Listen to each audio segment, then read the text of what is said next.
ए भैया ये जग के सच्चाई हवे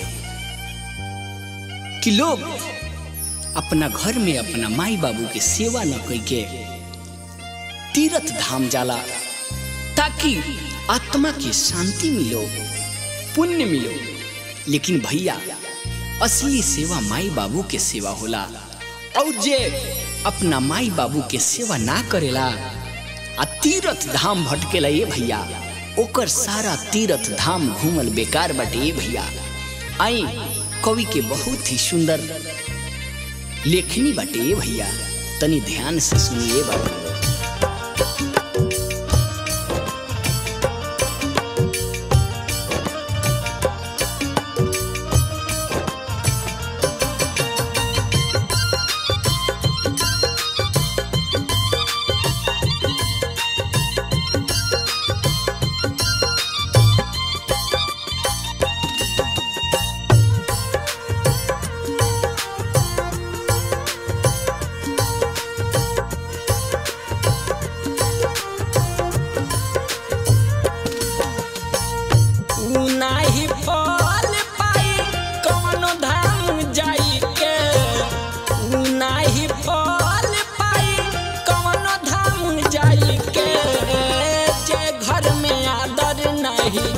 करे बाबू माई के जे घर में आदर नहीं, करे बाबू माई के जे घर में आदर नहीं।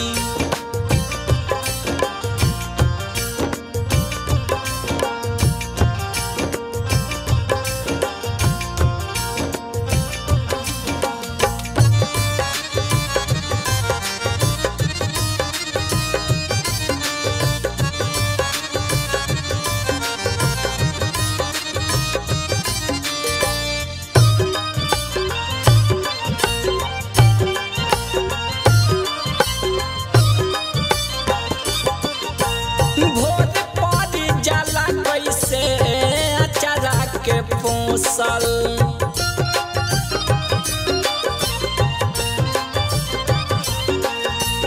हथवाया गोरावा में तेलवा के घूसल।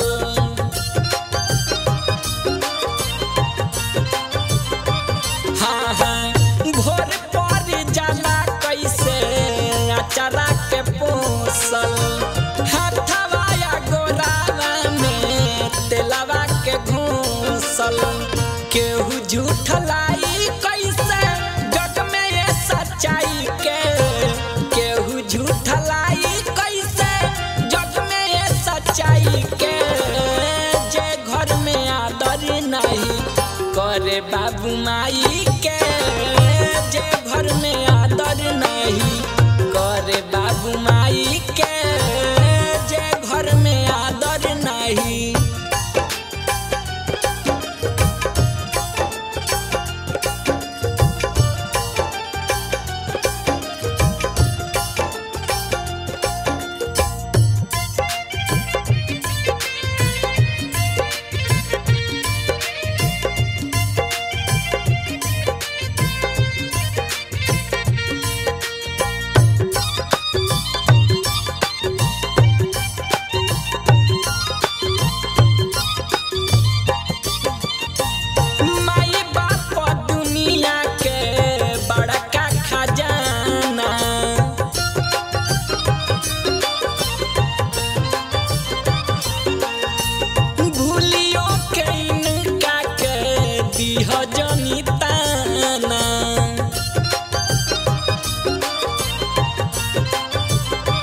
हाँ हाँ माई बाबू दुनिया के बड़का खजाना, भूलियो के निका के दीह जनी ताना।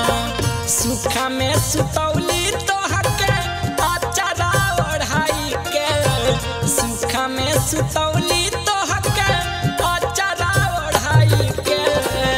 जे घर में आदर नहीं, करे बाबू माई के जे घर में आदर नहीं, करे बाबू माई के जे घर में आदर नहीं।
बाबू माई के जे घर में आदर नहीं होला बाबू माई के जे घर में आदर नहीं होला बाबू माई